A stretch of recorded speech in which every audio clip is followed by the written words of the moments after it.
에베소 6장 10절에서 13절 말씀입니다.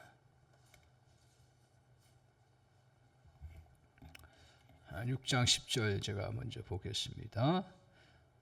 에베소 6장 10절 말씀입니다.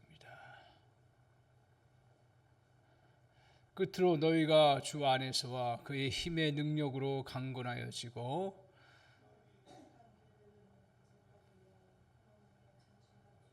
이브라 우리의 씨름은 혈과 육을 상대하는 것이 아니요 통치자들과 권세들과 이 어두움의 세상 주관자들과 하늘에 있는 악의 영들을 상대함이라. 그러므로 하나님의 점신갑주를 취하라. 이는 악한 날에 너희가 능히 대적하고 모든 일을 행한 후에 서기 위함이라. 아멘.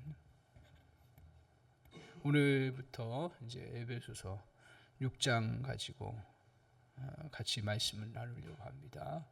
지난 시간까지 주기도문 통해서 은혜를 받았고요. 산상수훈을 일단 이제 주기도문으로 끝을 내고 하나님께서 제 마음에 감동을 주셔서 에베소서 6장 부분을 우리가 같이 살피면서 은혜를 받기를 원합니다. 오늘 본문 말씀 통해서 은혜 받을 말씀의 제목은 인생 싸움에서 이겨라. 인생 싸움에서 이겨라 하는 그런 말씀입니다. 인생이란 싸움의 연속이죠. 무엇보다 자신과의 싸움을 잘 이겨야 하루하루를 살아갈 수가 있습니다. 마음의 아픔과 잘 싸워서 이겨야 자녀를 양육할 수가 있습니다. 그리고 엄청난 스트레스를 우리가 잘 견뎌내야 일을 해나갈 수가 있습니다. 자신의 업무를 이루어갈 수가 있습니다. 특별히 일상에서 우리에게 소소하게 찾아오는 불편함이나 또 외로움, 답답함과 그것도 다 싸워 이겨야 건강하게 살 수가 있습니다. 다 이겨내는 거예요. 특히 오늘 순간순간 싸움을 잘 해나가야 합니다.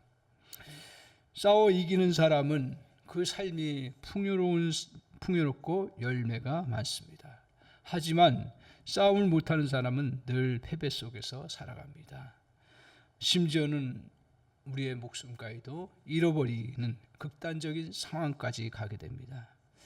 그래서 우리가 이런 싸움을 잘 싸워나가야 되는데 이 싸움을 잘하면 풍성한 열매를 맺지만 싸움을 못하면 열매가 없습니다. 모든 사람에게는 제가 말씀 묵상하면서 깨달은 것 중에 하나가 육체적인 싸움도 잘해야 하고 정신적인 싸움도 잘해야 되지만 그러나 제일 중요한 게 영적 싸움을 잘해야 한다는 걸 깨닫습니다. 하나님이 오늘 에베소 앞에 부분 우리가 살펴보지 않았지만 앞에 부분 6장 전체로 되어 있는데 1장부터 3장까지는 어떻게 돼요? 우리의 구원받은 자의 은혜가 무엇인가를 잘 설명하고 나누고 그 풍성함들을 고백하고 있습니다. 4장부터는 어떻든가요? 4장부터는 우리가 구원받은 자로서 어떻게 살아가야 되는지를 말씀하고 있습니다. 그래서 오늘 새로운 삶을 이제 너희가 받았으니 새롭게 살아가라 그렇게 말씀하고 또 하나님을 본받는 자 되라. 그리고 아내와 남편의 역할을 잘해라. 그리고 부모에게 순종해라. 종과 상전의 또 관계도 말씀하면서 오늘 본문까지 그 구원받은 자의 삶이 어때야 되는가를 쫙 말씀하고 나서 끝으로 마지막으로 당부하는 거다 하면서 이 말씀 6장을 시작합니다. 오늘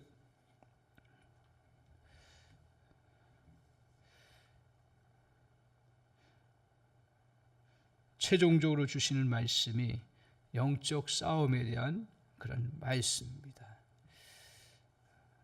이 영적 싸움을 말씀하는 이유가 뭘까요?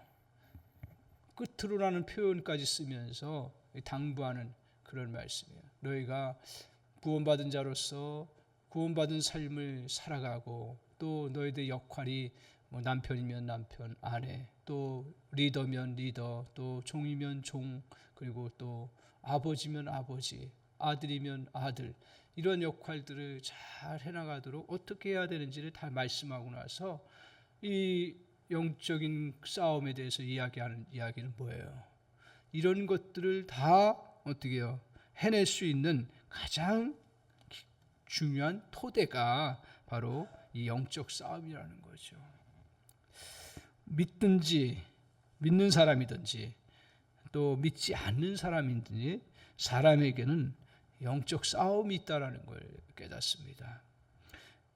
요새 부부 파탄, 가정 파괴, 인격 파탄과 같은 것들이 보이는 육체적 정신적인 것들이 그것들을 잘 이겨내지 못해서 일어났다고 생각합니다. 맞는 이야기입니다. 그러나 좀 더 깊이 봐야 되죠. 성경은 육체적 정신적 싸움 외에 영적 싸움에 대해서 말씀하고 있습니다. 세상 사람들은요, 이런 영적 싸움이라는 것을 그 지식도 없고요, 알지도 못해요. 그리고 또한 그 싸우는 방법도 모르고요. 그리고 더 나아가서는 뭐예요? 그 능력도 없습니다. 싸워나갈 능력도 없어요. 믿지 않는 사람들은 그걸 배운 적도 없고요. 그리고 그 능력도 받은 바도 없고요. 그걸 싸울 수 있는 그러한 그 방법도 모르는 거예요.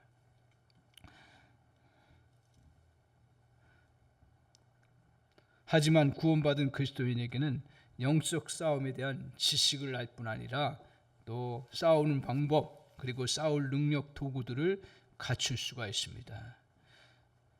무엇보다 중요한 것은 영적 싸움이 눈에 보이지 않고 잘 느끼지 못하지만 제일 중요하고 본질적인 처방이 된다는 것입니다. 그래서 우리가 자녀 문제, 부부 문제, 가정 문제, 사람들과의 관계 문제, 심지어는 동료 간의 관계, 모든 문제를 해결하는 근본 열쇠가 이러한 영적 부분이라는 거예요. 영적인 싸움을 잘하면 삶의 문제들을 근본에서부터 해결할 수 있다는 걸 오늘 성경은 우리에게 가르쳐 주고 있습니다. 따라서 오늘 우리가 이 영적 싸움을 잘하기 위해서 말씀을 우리가 다시 한번 곰곰이, 이 말씀을 잘 알고 있지만 곰곰이 다시 이 말씀을 새기고 내 가슴에 저와 여러분이 간직해야 될 줄 믿습니다. 성령께서 특별히 다시 성령의 감동 가운데 이 말씀이 저와 여러분의 삶 가운데 잘 적용되기를 원하고 또 우리 안에 깨달아지는 역사가 있기를 바랍니다. 영적 싸움에서의 승리하는 것의 토대는 바로 뭐냐 하면 무장하는 것입니다. 우리가 싸워야 할 대상은 만만치가 않습니다. 원수의 힘은 절대로 과소평가되어서는 안 됩니다. 따라서 오늘 우리가 이 영적 대상에 대해서 알아야 되는데 C.S. 루이스 교수는 이렇게 말합니다. 영적 전쟁에서 승리하는 비결은 사단을 바로 알아야 된다라고 말하고 있습니다. 이때 영적 대적의 가장 큰 존재는 사단인데 사단에 대해서 우리가 두 극단적인 생각을 잘 극복해야 된다라고 이야기하고 있습니다. 한 가지 견해는 늘 사단을 생각하고 묵상하면서 모든 것을 귀신과 연결짓는 사람들이 있다는 것입니다. 저도 한때는 그랬어요. 다른 하나는 아예 사단의 존재를 무시하고 부정할 뿐 아니라 믿지 않는 사람들이 있다는 것입니다. 그러니까 사단의 그 악한 것에 대해서 계속 깊이 본다고 해서 그것들을 너무 거기에 모든 것을 귀신과 악의 영들과 다 연결시켜서 보면 이게 이제 거꾸로 거기에 사로잡히게 되는 거죠. 그래서 성경 구절을 참조해 보면 고린도전서 14장 20절에 뭐라고 말하냐면 형제들아 지혜에는 아이가 되지 말고 악에는 어린아이가 되라. 지혜에 장수한 사람이 되라 말씀하고 있습니다. 그래서 에베소서를 보면 물론 이 서신이기 때문에 모든 걸 다 언급하지는 않겠지만 그러나 희한한 것 중에 하나가 뭐냐 하면 영적 싸움을 해나가는 데 있어서 영적 존재에 대해서 그렇게 많이 이야기하지 않아요. 다른 서신서들도 보면 곳곳에 영적 싸움에 대해서 말씀하면서도 악의 체계가 어떻게 되는지, 또 악이 어떤 그러한 곳에서 파송되고 어떻게 그것이 활동하는지 구체적으로 다 이야기하지 않습니다.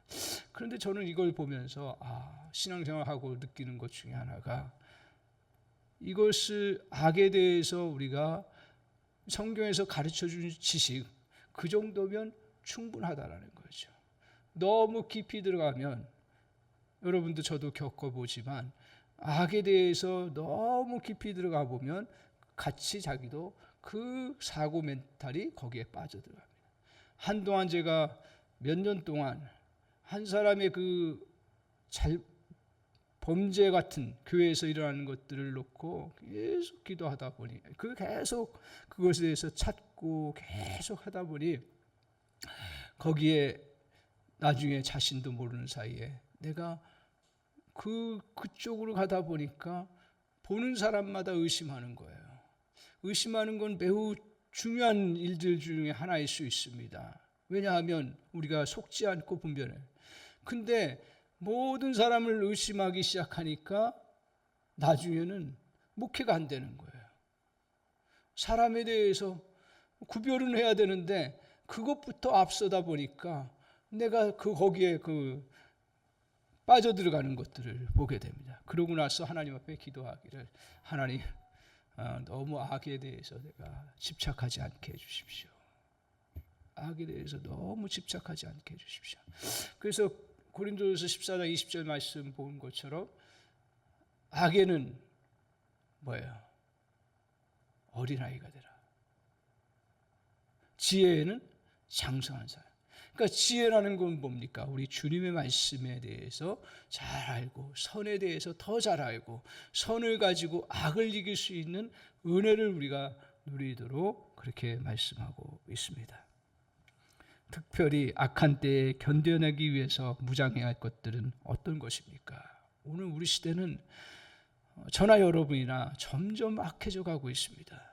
그리고 사단의 공격이 치밀해져 가고 있다는 거, 요한계시록을 제가 아침마다 묵상하면서 다시 깨닫습니다. 그 앞에 우리가 먹잇감이 되기가 너무 쉬운 것들을 보게 됩니다. 이런 가운데서 이겨내려면 어떻게 하냐? 10절 한번 같이 보시기 바랍니다. 10절 같이 한번 읽겠습니다. 시작. 끝으로 너희가 주 안에서와 그의 힘의 능력으로 강건해지고. 너희가 어디서요? 주 안에서요.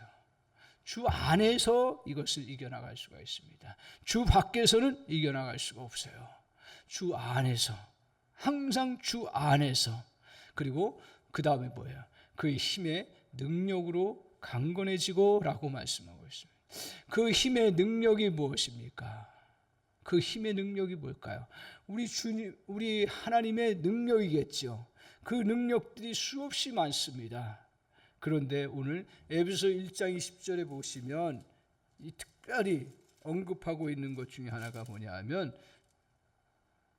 그의 능력이 그리스도 안에서 역사하사 죽은 자들 가운데서 다시 살리시고 하늘에서 자기의 오른편에 앉히사라고 말씀하고 있습니다.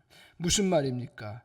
그의 능력이 그리스도 안에서 역사해서 그리스도가 무덤에서 다 죽고 끝난 것처럼 여기는 그러한 가운데서 하나님께서 성령의 능력의 역사를 통하여서 예수 그리스도를 죽음에서 일으키셨다. 그 능력이 너희 가운데 역사되고 있다라고 이야기해요. 성령께서 지금도 그 죽음의 그 모든 권세를 이기고 승리할 수 있는 그러한 능력을 우리 갖고 계시다. 그렇기 때문에 너희는 그 힘의 능력으로 강건해지라고 말씀하고 있습니다. 오늘 우리 강건해지기 위해서는 자신에게 근거를 찾아서는 안 됩니다. 자신의 지혜와 능력과 경험에 너무 거기에 우리가 몰두되어서는 안 됩니다. 강건해지는 그 근거는 그 힘의 능력으로가 됩니다. 오늘 그 능력이 뭐예요? 죽음을 이겼다는 것은 우리 안에 수없이 수천 수만 톤의 무게가 우리 가운데 누르고 죽음으로 다가온 그것까지도 그 무덤을 열고 다시 일어서게 하시는 그 능력이라는 거예요. 그러니까 죽음을 이기는 능력은 세상 창조의 능력만큼 가장 큰 능력 중에 하나라는 거예요.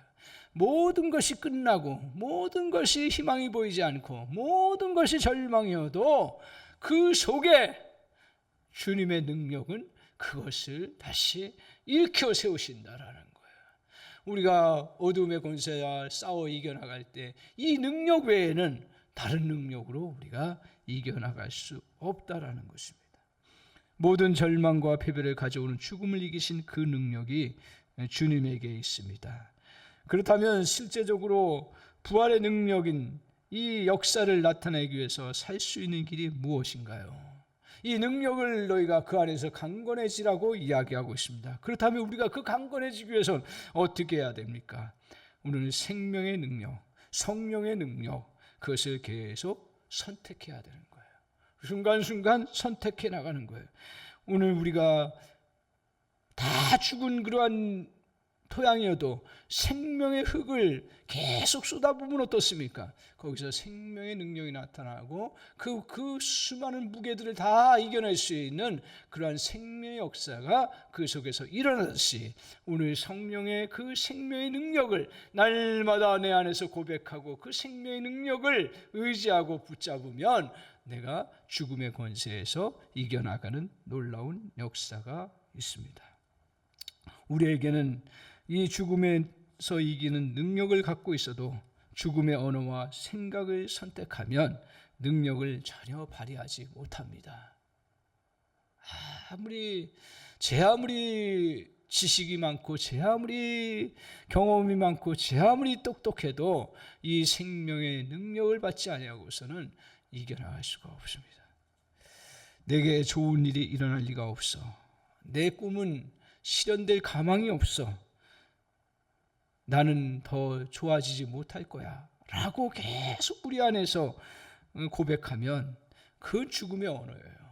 죽음의 언어 가지고는 생명의 역사를 일으킬 수가 없습니다. 가정이 회복되기 어려워. 하나가 될 수가 없어. 주변에 너무 많은 그러한 사람들이 나를 힘들게 해. 더 이상 회복이 불가능해. 이런 것들이 우리의 삶을 계속 쌓아놓습니다. 이때 성령의 언어와 성령의 생각을 선택하여 삼켜버려야 한다는 거예요. 오늘 죽음에서 이기신 주님의 부활의 능력을 우리가 함께함으로 상황이 어려워도 내가 주님의 능력을 의지하면 승리할 수 있어. 수많은 비난과 조롱이 나를 더 이상 묶지 못해. 아멘. 오늘 주님이 길을 열어주셔. 내가 앞이 아무리 안 보여도 주님이 길을 열어주셔. 믿습니다. 고백하고 나가는 거예요. 아무리 어려운 형편에도 오늘 우리가 마음으로 믿고 입으로 시인하면서 선포해 나가야 합니다. 부활의 능력을 외쳐야 합니다. 의도적으로 해 나가야 됩니다. 하나님을 믿고 힘있게 선포해 나가야 합니다. 우리 인생이 부활의 능력을 펼치는 강력한 길은 부활의 능력을 선포하며 나가면 되는 것입니다. 교회도 마찬가지입니다. 부활의 능력을 펼치는 길이 있습니다. 즉 주님의 부활의 능력을 선포하며 나아가면 됩니다. 부활의 능력을 선포하고 살아가면 모든 인생 싸움에서 이길 수 있는 힘을 갖게 된다고 말씀하고 있습니다. 따라서 진정으로 강건해지는 길은 주님 안에서와 그의 능력을 우리의 것으로 붙잡는 거예요. 순간순간 붙잡는 거예요. 우리가 주님을 알 때만이 우리의 생활 속에서 능력을 깨닫게 될 것입니다. 우리 자신에 대해서는 당분간 잊으십시오.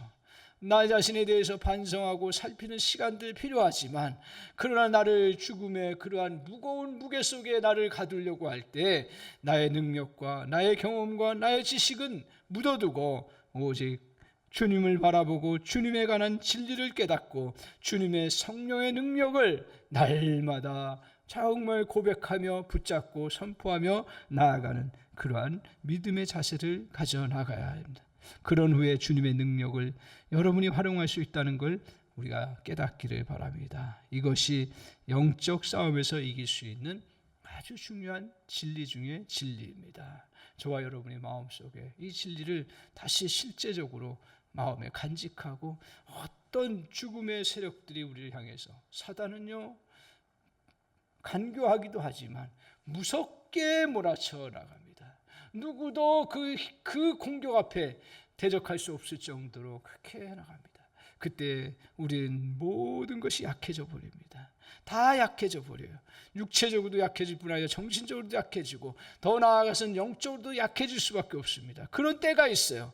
그때 주님 안에서 그의 힘의 능력으로 강건해지는 그러한 주의 백성이 저와 여러분 되시기를 바랍니다. 이 길 외에는 다른 이유가 없습니다. 한편 성도가 강한 모습으로 서도록 하는 하나님의 계획은 뭐라고 얘기를 하고 있습니까? 11절에 한번 보십시오. 우리가 11절에 보면 이렇게 말하고 있습니다. 마귀의 관계를 능히 대적하기 위하여 하나님의 전신갑주를 입으라고요. 전신갑주를 입으라고 말하고 있습니다. 하나님이 제시하신 이 무장, 다른 걸 이야기하지 않습니다. 세상적으로 여러 가지 육체적인 싸움에 있어서 세상에서 가르쳐주는 방법들이 있고요, 정신적인 싸움에서 이겨나가는 길에 있어서 세상의 그러한 교훈과 진리가 얼마나 많습니까? 그런데 이 영적 싸움, 어둠의 싸움, 정말 본질적인 모든 것의 싸움의 원천적인 것들을 이겨나가기 위해서 우리 주님께서 뭘 하라고 했어요? 하나님의 전신갑주를 입으라고 말씀하고 있습니다. 오늘 하나님이 제시한 이 무장만 잘해도 우리 성도들은 잘 강하게 나아갈 수 있고 모든 대적을 이겨나갈 수가 있습니다. 많은 교회와 성도가 무력감을 호소하는 이유가 무엇입니까? 바로 하나님이 제시하는 그러한 전신갑주의 신앙의 기초를 잃었기 때문이었습니다. 이 기초만 회복한다면 성도와 교회는 강해질 수가 있습니다. 하나님의 전신갑주, 하나님의 갑옷만이 우리가 싸우는 이 무서운 투쟁을 이겨나갈 수가 있습니다. 오늘 하나님의 갑옷만이 교활하고 음흉하고 힘센 적을 대항하여 끝까지 싸울 수 있습니다. 왜 하나님의 갑옷이라고 합니까? 우리의 수단이나 지혜로 하는 것이 아닙니다. 우리에게 필요한 모든 것을 하나님이 준비해 주십니다. 만약에 우리 자신의 지식과 지혜로서만 싸우려고 한다면 우리는 어쩔 수 없이 패하고 말 것입니다. 그래서 하나님 주신 이 무기예요. 이 무기를 우리가 절대로 소홀히 여겨서는 절대로 안 됩니다. 저도 마찬가지고 여러분도 마찬가지고요. 이 무기를 잘 갖추어 나가야 돼요. 이 무기가 무엇입니까? 이 무기가 뭐예요? 오늘 6가지, 7가지로 제시하고 있는데, 첫 번째 진리의 허리띠라고 얘기하죠. 우리 주님의 진리로 너희를 모든 걸 묶으라, 그렇게 말씀하고 있어요. 또 뭐라고 얘기하고 있습니까? 그 다음에 믿음의 방패, 순서는 조금씩 다르죠. 복음의 신, 복음, 우리 주님이 주신 복음을 너의 신으로 삼고 마음껏 달려가도록, 그 든든한 그 신을 신고 정말 가시밭 같은, 그리고 저기 심어놓은 그 가시들을 다 이겨나갈 수 있는 그러한 토대가 바로 복음의 신이에요. 그리고 믿음의 방패를 가지고 싸워나가라고. 그리고 또 하나, 우리의 구원의 투구, 구원받은 자임을 다 간직하고 여기는 흔들림 없이 하고, 또 뭐예요? 의의 흉배, 하나님 주신 의, 우리를 의롭게 하신 의를 덧입고 무장하도록 그렇게 말씀하고 있습니다. 이것은 다음 주부터 또 차례로 같이 살펴보면서 구체적으로 무장하는데, 이걸 어느 정도 다 알고 계시지 않습니까? 이런 무기들을 늘 생각하고 자신 안에 갖추고 있는지를 점검할 필요가 있습니다. 내가 의의 흉배를 진리의 허리띠를 붙이고 있는지, 내가 의의 흉배를 붙이고 있는지, 차고 있는지, 아니면 내가 복음의 신을 신고 있는지, 아니면 내가 정말 구원의 투구를 쓰고 나아가고 있는지. 한 번 사단에게 맞으면요, 구원도 그냥 날아가 버릴 수밖에 없어요. 제일 중요하게 생각하는 구원의 투구를 쓰는 거죠. 믿음의 방패, 수없이 칼과 그 화살로 공격해오는 그것들을 무슨 재주로 막습니까? 믿음으로 막을 수밖에 없어요. 이렇게 주님께서 우리에게 하나님의 전신갑주를 너희가 취하는 길만이 승리할 수 있다라고 말씀하고 있습니다. 전쟁의 역사는 무기의 역사입니다. 총은 화살을 쏘는 군대를 이긴 거 잘 아실 것입니다. 대포는 투석기를 갖고 싸우는 군대를 이겼습니다. 전차는 말을 쓰는 군대를 이겼습니다. 어떤 무기를 쓰느냐에 따라 전쟁의 승패가 갈라집니다. 전쟁의 전술과 전략도 중요하지만 전쟁의 역사에 큰 흐름을 바꿔놓은 것들은 다 뭐예요? 무기의 발달인 거예요. 거기에 걸맞는 무기가 갖춰져 있느냐 하는 거예요. 대단한 사람이라고 해서 전쟁에서 이기는 게 아니라 어떤 무기를 갖고 있느냐 하는 거에 따라서 그 전쟁의 승패가 거의 결정되는 걸 보여줍니다. 하물며 우리의 영적 싸움에서 세상 사람들이 이걸 할 리가 있나요? 그러니까 이런 것들을 무장하지 않고 부부관계를 해버리고 또 자녀 양육을 해버리니 무슨 재주로 이겨나갑니까? 정신적으로는, 육체적으로는 자기가 잘 처신하는 것처럼 보이지만 우리 주님은 그렇게 보지 않습니다. 그 모든 것들을 이겨낼 수 있는 것은 하나님의 전신갑주라고 말하고 있습니다. 우리의 힘만으로 충분하지 못합니다. 우리의 원수는 강력할 뿐 아니라 교활합니다. 그리고 우리가 보아온 바와 같이 그의 공격 방법과 그의 무기의 다양성은 우리가 예상할 수 없는 그런 것입니다. 그래서 우리가 무엇을 당할 수 몰라요. 그걸 다 예측할 수가 없어요. 우리는 무장할 따름입니다. 무장을 잘해야 되는 거예요.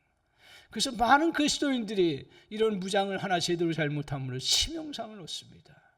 복음의 신을 신지 않으므로 팔이 찢기고, 또한 믿음의 방패를 제대로 갖추지 못함으로 화살에 자기 배가 맞든지 허벅지가 맞든지 그러면서 불구가 되는 거예요. 주님의 일을 할 수가 없어요. 주님의 역사를 이루어갈 수가 없어요. 특별히 주님의 일들을 잘 하려고 애를 쓰고 믿음으로 역사를 이루어나가려고 할 때 이게 우리 안에 어떻게 치밀하게 공격되기 때문에 이런 무장을 하지 아니하고 주님의 일을 할 수가 없는 거예요.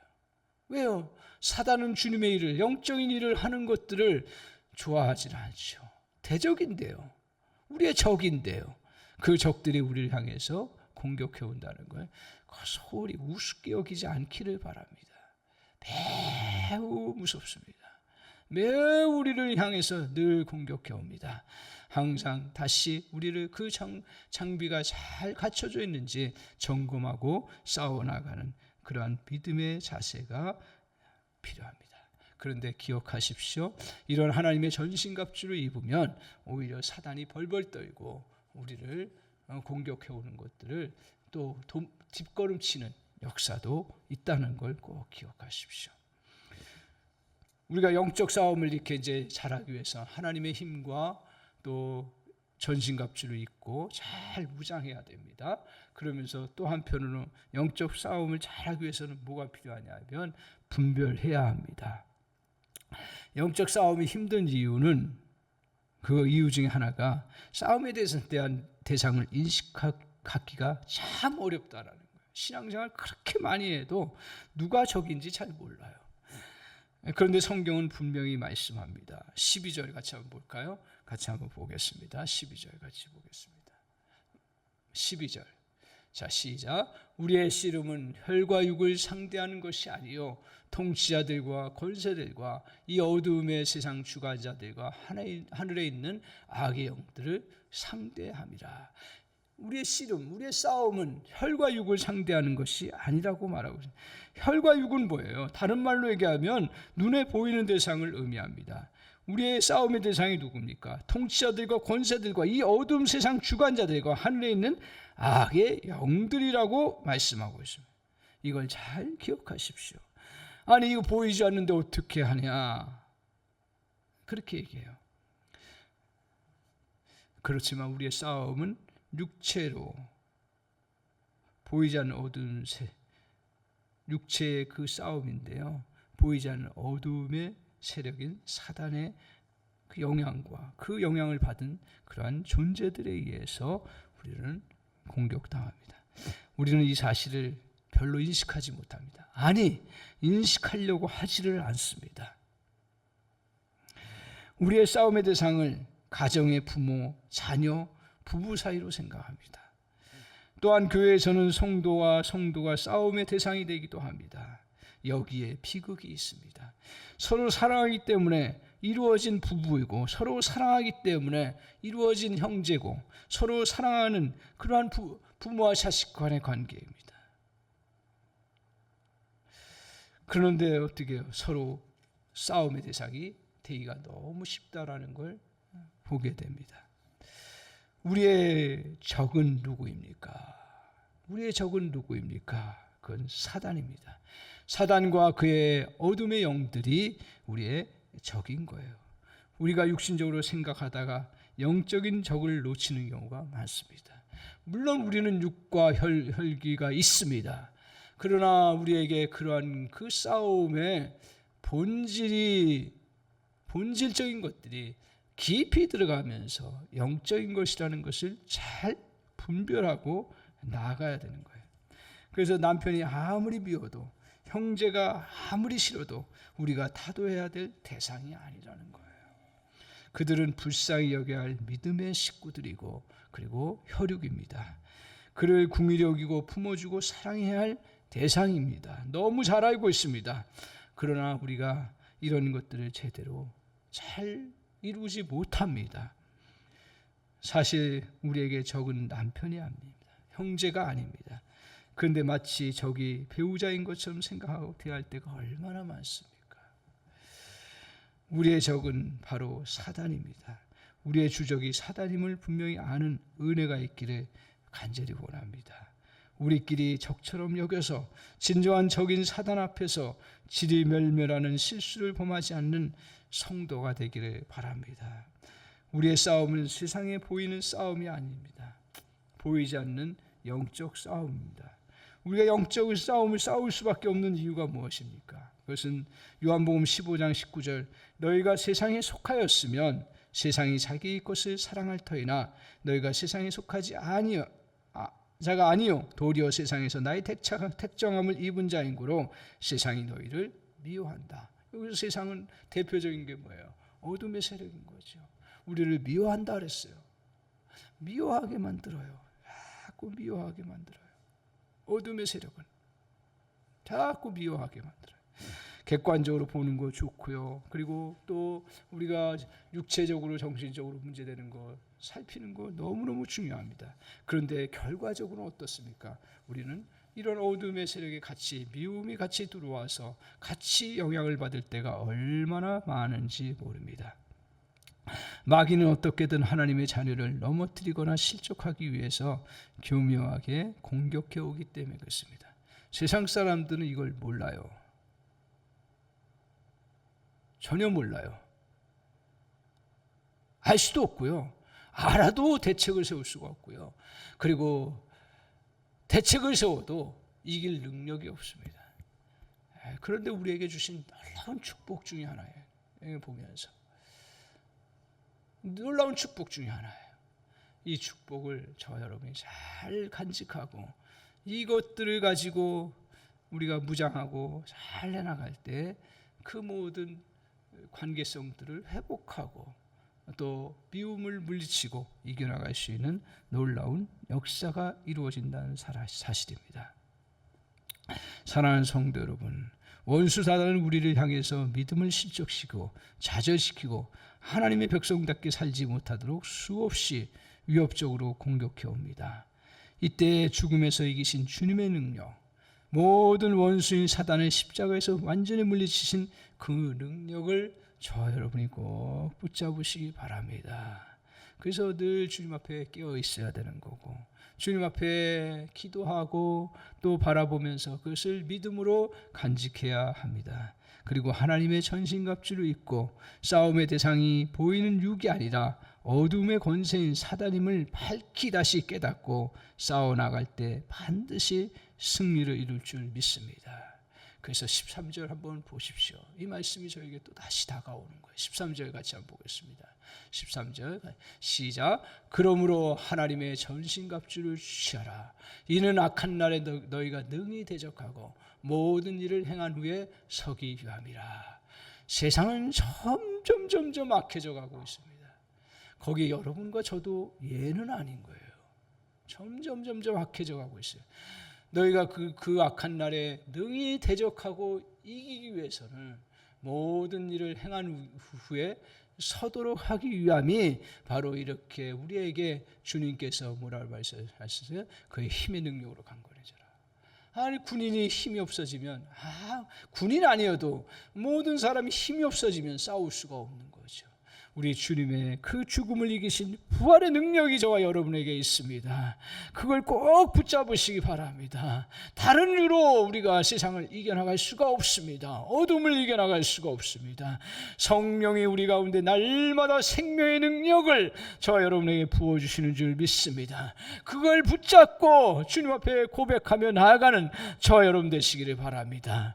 사람의 능력 아니라 주님의 능력, 성령의 능력을 붙잡고 나아감으로 말미암아 그 수천 수만 톤 되는 죽음의 무게를, 어둠의 그러한 무덤의 무게를 뚫고 하루하루 견뎌나가면서 어떻게 보면 죽음의 생명이 그 뚫고 나가는 길 속에서 아무것도 보이지 않냐고 생명의 그 끊임없는 그러한 몸짓을 해도 보이지 않는 것 같아서 어떤 때는 낙심하고 좌절하지만 그러나 그 속에 하나님께서 계속 힘을 주시고 은혜를 주셔서 그 씨앗이, 그 싹이 뚫고 나오는 놀라운 역사가 있습니다. 가장 약한 싹이라고 할지라도 주님의 생명의 능력을 덧입으면 그렇게 다시 살아날 수 있는 놀라운 역사가 있습니다. 사랑하는 성도 여러분, 여러분에게 어떤 그런 지금 영적 도전들이 있습니까? 어떤 죽음의 무거운 그것들이 있습니까? 다른 걸로 이겨나갈 수가 없습니다. 오직 주님의 힘의 능력으로 강건해지는 은혜가 있기를 바랍니다. 그 외에는 다른 이유가 없습니다. 주님의 능력으로 저와 여러분이 붙잡힌 바 되시기를 바랍니다. 그리고 하나님께서 우리에게 주신 놀라운 무기, 하나님의 전신갑주를 저와 여러분이 입기를 원합니다. 하나님께서 우리에게 진리의 허리띠를 주셨어요. 우리에게 의의 흉배를 주셨어요. 그리고 우리에게 정말 복음의 평안의 신을 주셨어요.